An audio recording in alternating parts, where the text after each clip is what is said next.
Evangelio de San Mateo, capítulo 21, versículos del 33 al 46. Escuchen otra parábola. Un hombre poseía una tierra y allí plantó una viña. La cercó, cavó un lagar y construyó una torre de vigilancia. Después la arrendó a unos viñadores y se fue al extranjero. Cuando llegó el tiempo de la vendimia, envió a sus servidores para percibir los frutos. Pero los viñadores se apoderaron de ellos, y a uno lo golpearon, a otro lo mataron, y al tercero lo apedrearon. El propietario volvió a enviar a otros servidores, en mayor número que los primeros, pero los trataron de la misma manera. Finalmente les envió a su propio hijo, pensando, respetarán a mi hijo. Pero al verlo, los viñadores se dijeron, este es el heredero, vamos a matarlo para quedarnos con su herencia. Y apoderándose de él, lo arrojaron fuera de la viña y lo mataron. Cuando vuelve el dueño, ¿qué les parece que hará con aquellos viñadores? Le respondieron, acabará con esos miserables y arrendará la viña a otros que le entregarán el fruto a su debido tiempo. Jesús agregó, ¿no han leído nunca en las Escrituras la piedra que los constructores rechazaron ha llegado a ser la piedra angular?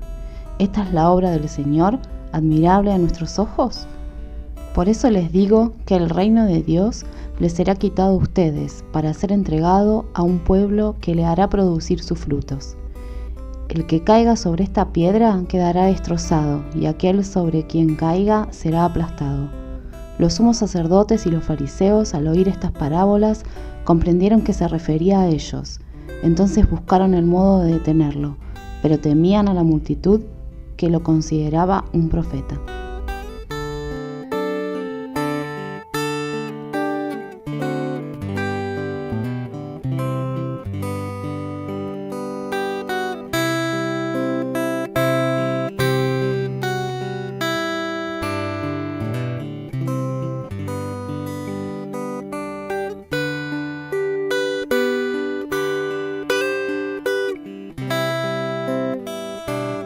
¿Quiénes pertenecen y quiénes quedan afuera? En el Evangelio de hoy, Jesús habla muy crítico con el liderazgo religioso en el templo de Jerusalén.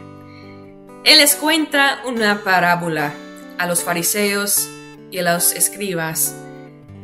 Bueno, en otras palabras, las élites que tomaron todas las decisiones institucionales y religiosas. No es un sermón para la multitud como Jesús hizo en el Sermón del Monte. No. Aquí está dentro del templo y Jesús se enfrenta cara a cara con los líderes religiosos y ellos tenían problemas con él. No les gustó el comportamiento de Jesús. Él ignoró las reglas del templo, sanando en el día sábado, volcando mesas y otros errores. Jesús critica el liderazgo del templo porque ellos fueron los responsables del cuidado pastoral del pueblo de Dios. Y en esta parábola de Jesús, el problema no está en el producto o en la cosecha del viñedo, eso está bien, sino en los propios labradores. No hubo falta de fruto, falta el corazón. La parábola tiene que ver cuando la religión sale mal, cuando no hay corazón.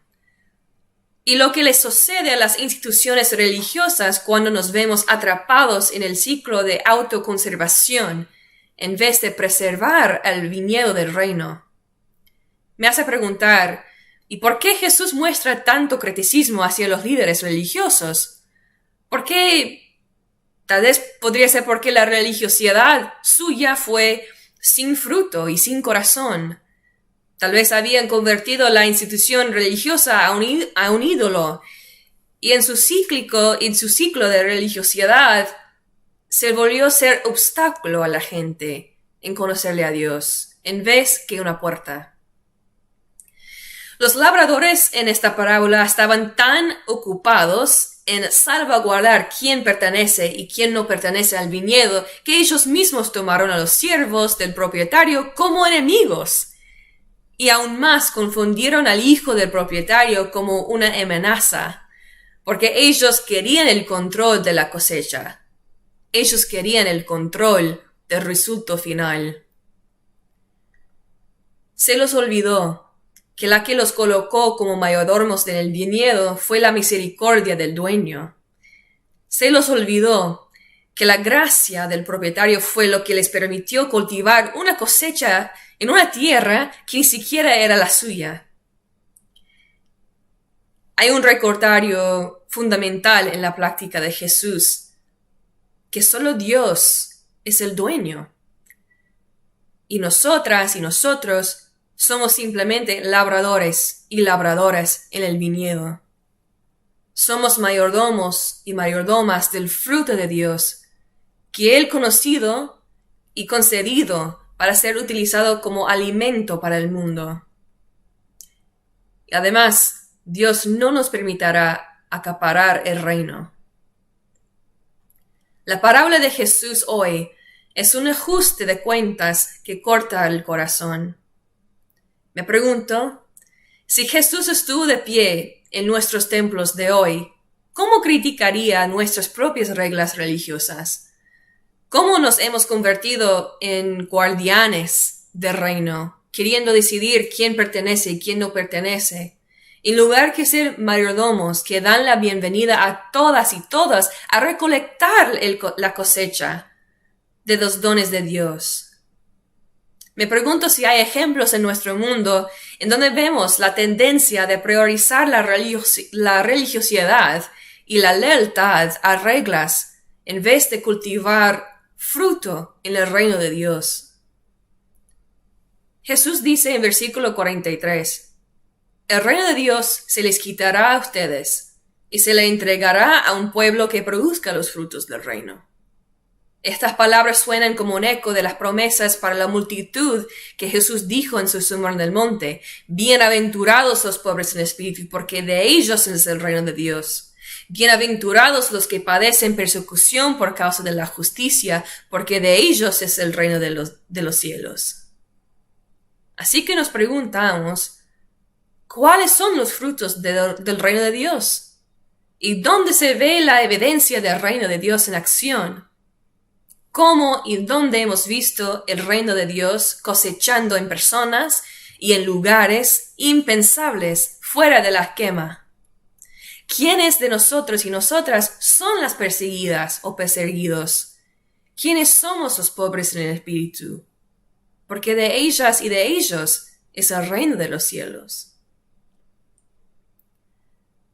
Cuando pienso en fruto, cuando pienso en reino, pienso en los rostros de los jornaleros que me reuní semanalmente cuando yo estaba ministrando como pastora en Nueva Orleans.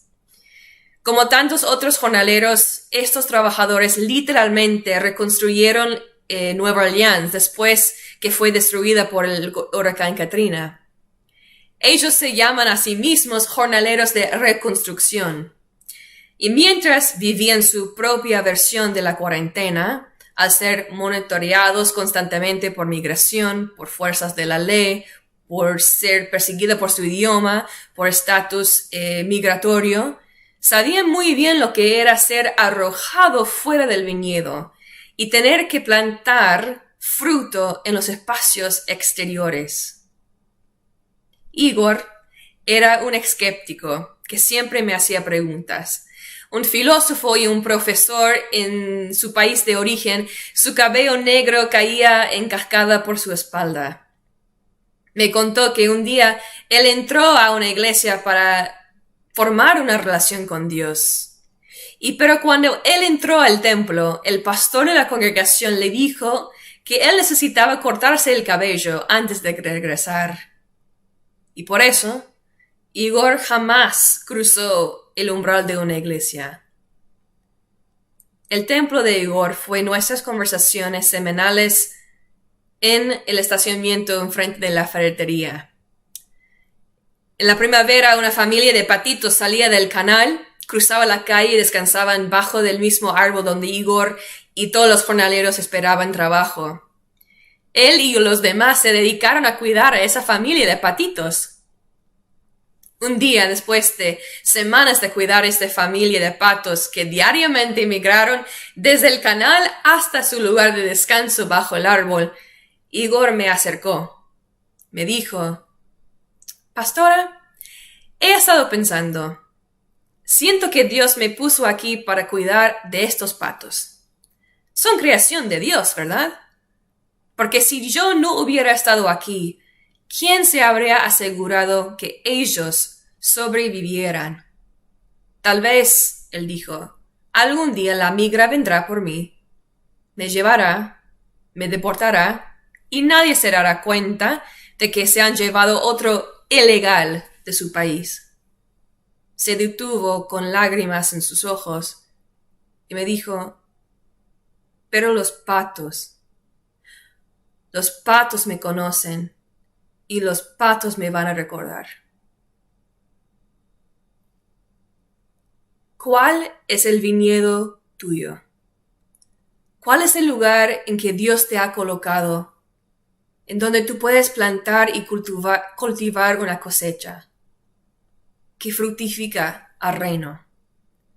¿Dónde está promoviendo el reino de Dios en tu vida, incluso dentro de los espacios de cuarentena? Todo lo que tenemos hemos recibido de Dios: tierra, semillas, frutos, labor y corazón. Todos estos son regalos, no para acumular, sino para prodigar al mundo.